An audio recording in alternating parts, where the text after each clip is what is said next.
Olá a todos, sejam bem-vindos ao canal. Eu disse que não ia mostrar a asa, né? A segunda asa já pronta, mas perceba que eu nem tirei da posição aqui os ímãs, né? Eu apenas removi a asa que estava colada. E para não ter reposicionar tudo, eu mantive os ímãs na mesma posição, praticamente não deu trabalho nenhum. Eu apenas inverti, em vez de eu montar com o bordo de ataque, eu tinha montado com o bordo de ataque para frente, o bordo de fuga para trás. Aqui eu aproveitei a mesma posição que estava, apenas vou montar ao contrário.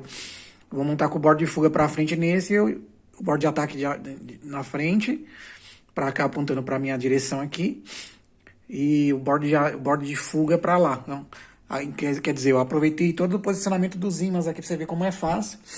Depois que tá tudo ajustadinho, ó, você não tem trabalho nenhum praticamente. Só tem que passar as varetas ali embaixo, aí você dá uma levantadinha, ou coloca antes, né?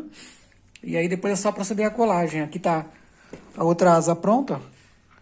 Ainda tem que tirar as rebarbas. E é isso. Agora é só para terminar de montar essa asa aqui e partir para fuselagem. Grande abraço e até mais.